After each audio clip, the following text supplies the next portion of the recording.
It's the end of the day with Ray. Hello, my friends. Well, if you look on that Sharp Interactive board, you know it's time for Konica Minolta's first quarter review by the end of the day with Ray. Ladies and gentlemen, you can also see in red, another quarter in the red, 31 million loss.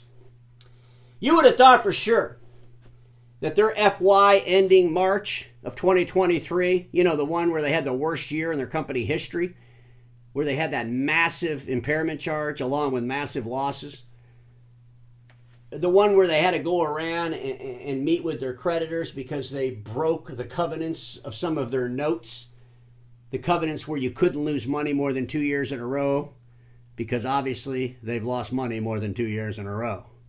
And here they do. They come into the first quarter of the new year with a $31 million loss. You would have thought they would have done everything humanly possible to make sure they didn't lose any money. And if they did, they're not cutting hard enough. And ladies and gentlemen, when I looked at what they're forecasting, what they're projecting to finish up the year, which ends March of 2024, the only way they're going to hit that number, especially in the print business, is to make major cuts. They're not forecasting an increase in revenue, so the only way they're going to hit their numbers of profit is to do massive cuts. And when you look at where they're sitting for the first quarter, you're going to have to agree with me. Without massive cuts, they're never going to hit their numbers. The other thing I'll say is this: Konica Minolta can't afford one single hiccup. You know, Konica Minolta, they always have aspirations that are so low to start with. One of the things I've been beating them up on for a while. Boy, if we could get a 1.5% operating profit, that'd be a home run. No, it wouldn't. It would suck. You'd be the worst in the entire industry. And unfortunately, because they set their aspirations so low, when they miss them, they end up in the red. And I'm not sure why they can't set those aspirations a little higher. I'm not sure why they can't set in place aggressive management tactics to make sure they hit that operating profit. Because Konica Minolta cannot lose money this year. If they lose money at the end of this year, I believe they're done. They're toast. And that's a tough thing to say, but it's the reality. And I just don't think the people at Konica Minolta are taking it serious. I mean, I expect them to do an interview with the Imaging Channel magazine and talk about how their first quarter of their print business was a big knock it out of the park home run. No, it wasn't. No, it wasn't. It was barely above the line. And when you compare it to the rest of the industry, it sucked, quite honestly. But talking about hiccups, I want to share something with you, and then we're going to get into the numbers and the details that I put together around their first quarter. Back in 2019, Konica Minolta did a deal with 9-Star. We know that 9-Star is banned from bringing products in the U.S. supply chain based on the Uyghur Forced Labor Prevention Act. Konica Minolta has in place a deal with 9-Star, or they dissolved that deal with 9-Star. But if they still have a deal with 9-Star, how will that be impacted around geopolitics? How will that affect their cost structure? The good news is the BTA is having a meeting at the end of August. They're going to have a panel discussion, how slave labor is going to impact the supply chain. And I don't expect 9-Star to be there. I don't expect Lexmark to be there. I heard a rumor that Konica Minolta might be on the panel. When you look on the BTA's website, they say there's 2 other people that could be on the panel, but they didn't give the names. If Konica Minolta is one of them, I'm hoping Bob Goldberg, the moderator, will ask Konica Minolta to clearly define the relationship with 9-Star so everybody can be prepared. What does that mean? What are they doing exactly with 9-Star? So let's jump in here and go through their financial information. I wanted to share these 2 slides with you, kind of put them together, because I believe there's another big impairment charge coming. I believe Konica Minolta is going to get out of the IT services business. They're going to dump it. And I want to read to you what I found on their financials. Possibility of reorganizing IT management services IMS business from a best owner perspective for each region. Possibility, reorganizing, something's going to happen with IT services.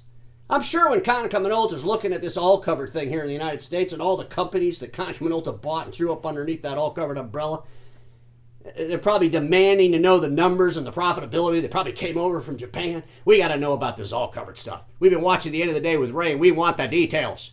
They saw the details, and they were horrified by them. Because I've been saying for a long time, if Konica Minolta was making money in all-covered, they would be bragging like crazy about it. They don't say anything. They just use adjectives. They talk about knocking it out of the park. Ladies and gentlemen, let me read this to you. And this was found in one of the pages in the financial report. Review the IT management services IMS business, a business with limited synergy with office unit, and that has limited development resources for each region from a best owner perspective. Yeah, there's probably a lot of unnecessary words in that, but it's telling me that Konica Minolta is looking really, really hard at this IT services. They're realizing there's limited synergies. They're realizing all these copier businesses and all these relationships with customers around copy machines had very little synergies around selling IT services. The fantasy that they thought of back in 2012 is proven to be a pure fantasy. And maybe now Konica Minolta is going to exercise the realities around the IT business and just dump the whole damn thing. Ladies and gentlemen, they got to make some massive cuts, and I'll share with you that in a few minutes. The other thing that's going on with Konica Minolta, and I brought this up at their last year end, Konica Minolta gets put option notice from INCJ to acquire Realm shares for 32 billion yen, which is 225.7 million. Who's going to give Konica the loan?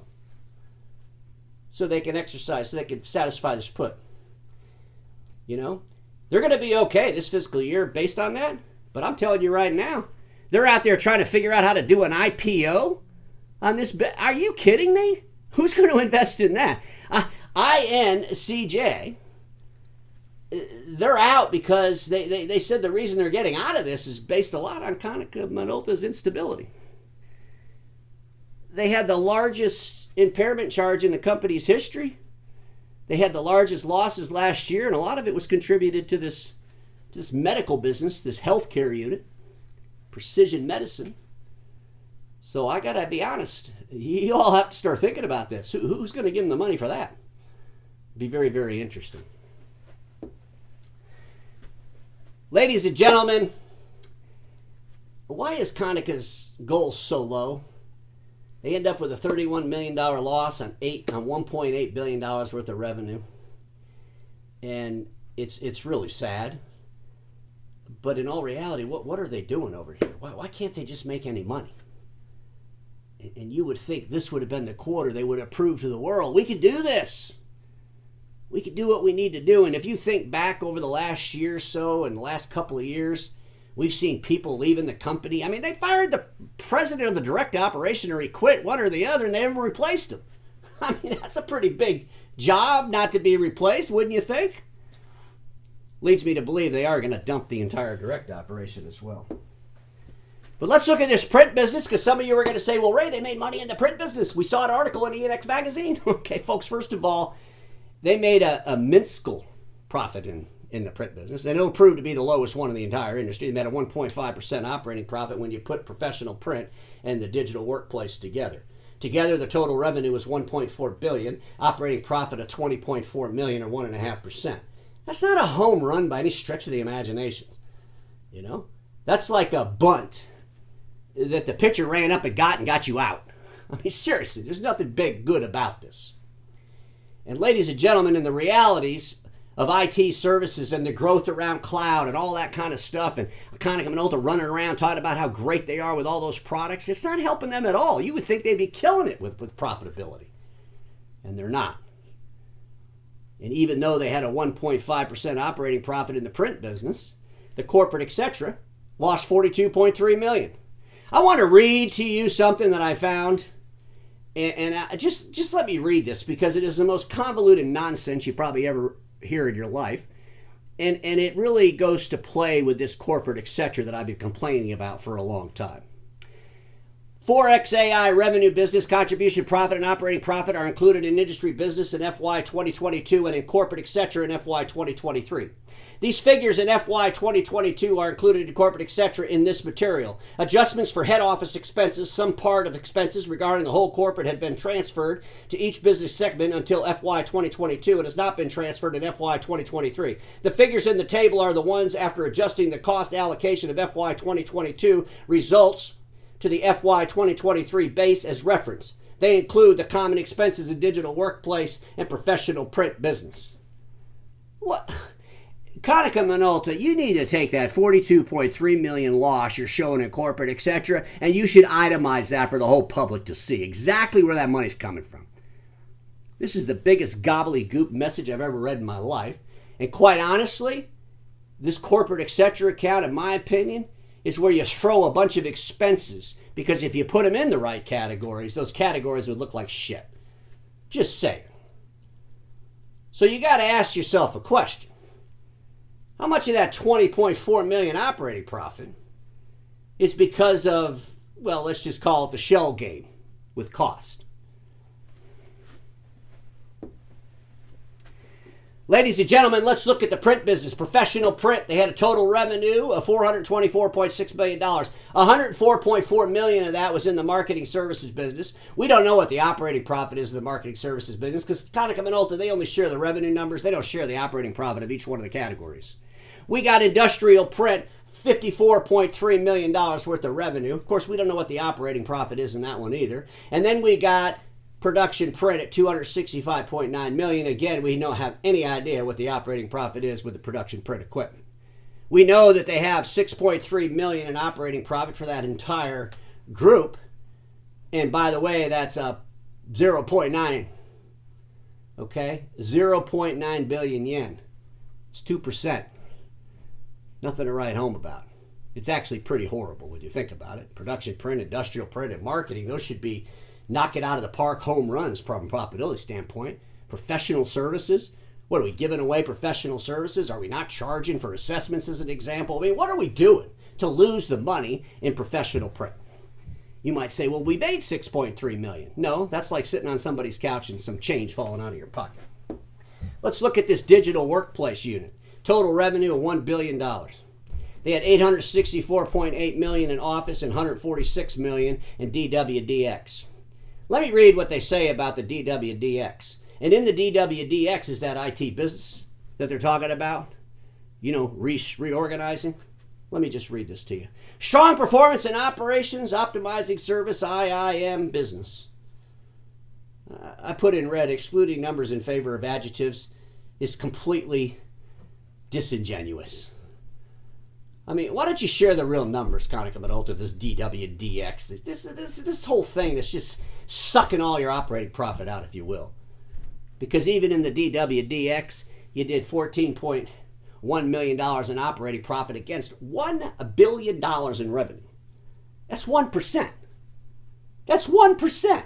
Again, it's pocket change falling out of your pocket when you sit on the couch. If Konica Minolta had to clearly define the operating profit of these different segments, I believe they would hold themselves accountable to those segments. But this, let's lump it all together and see if it works out. If it doesn't work out, we always got corporate, etc. Ladies and gentlemen, this I found to be hysterical. Really, I spit out my milk, one of those things. Reinforcement of financial foundation. Operating cash flow return to profitability plus 17.9 billion yen year over year due to reduction of working capital. So you're reading that, you're thinking, wow, return to profitability with a plus 17.9 billion year over year growth. Whoa, that's amazing. Well, it's not amazing when the year before you were so far below the line that growing 17.9 billion, well, at the end of the day, just barely got you over the line. Ladies and gentlemen, FY 2022 quarter one, they were 124.8 million negative operating cash flow. Look at their free cash flow for the end of this quarter. FY 2023 first quarter is negative 76.1 million. I mean, they went from 124.8 million operating cash flow, right, to 1.4 million. And they're bragging about it. They want you to focus on the plus 17.9 billion, when in fact the quarter one for FY 2022 they were negative 17.7 billion. Totally absurd. Here's the page I want you all to pay attention to, because this is their projections, their forecast. Because it's so critical that Konica Minolta makes money this year. If they don't make money this year, they're done, in my opinion. They're just done. I mean, no one's going to take them serious anymore. Their creditors are going to start screaming. I mean, they just got to do something drastic. When you look at the print business, and we'll focus on the other divisions as the year moves on, but I want to focus on this print business and the goals for the print business. Overall company, they want to do $8 billion with $127 million. They want to have a 1.5% operating profit. Let's hope there's no hiccups along the way, because that's like barely existing operating profit. But in the print business, the digital workplace, professional print together, they want to do $5.9 billion, and they want to produce $197.6 million in operating profit. Ladies and gentlemen, let's talk about the first quarter. So in order for them to get the $197.6 million operating profit, in the digital workplace, they need $120 million for the year. That's 106 more over the next 3 quarters, or $35.3 million a quarter. The first quarter, they did $14.1 million. So they need to do more than double what they did the first quarter every quarter from now on for the rest of this year, those last 3 quarters. Does anybody believe they're going to do it? I don't see any hands going up. In the professional print, they need a total of $77.6 million. They need $71.3 million more over the next 3 quarters, or $23.7 million a quarter. They did $6.3 million the first quarter, so more than 3 times what they did the first quarter for the remaining quarters. Does anybody believe they're going to do it? Hands up? No hands up. Ladies and gentlemen, they need to make $20 million in cuts a quarter in the digital workplace to get to that number. They're not increasing their sales in the forecast from the year before. So the only way they're possibly going to hit these numbers, it has to come with cost cuts, right? It's only logical. Which means they got to cut $20 million a quarter over the next 3 quarters in the digital workplace. They need to cut $17 million a quarter in the professional print space. Where the cut's going to come from? What's going to happen over at Konica Minolta? I got some suggestions for them. Konica will have to implement major human capital cuts in order to achieve operating profit forecast. Here's my thinking. Direct operations. All old, all covered deliverables have to go away. All the deliverables underneath all covered. They just got to get rid of them. The whole thing. What, 34 companies they bought? That whole thing has to go away. All the direct operations have to go away. And they will eliminate hundreds of jobs as they modify direction-changing business, they call it. They need to make some serious changes in the business. And it's going to be tough. They need to cut $111 million in cuts from the print business, pro print, and digital workplace over the next 3 quarters. I'm going to say it again loud and clear. The direct operations have to go and now. And when they go, so goes all covered. We're going to see some major changes, but I don't think you're going to see Sam, the president here in the United States, doing an interview with the Infinity Channel magazine talking about let's squash the rumors about getting rid of direct operations. I don't think you're going to see any interviews with Sam in the Infinity Channel magazine talking about how all covered's knocking it out of the park and we're keeping all covered and we're going to double down and grow it. I think we're going to see some interviews talking about quite the opposite. And everybody watching me knows this: status quo is the killer of all that'll be invented. Don't get stuck in status quo, and I'll see you all tomorrow.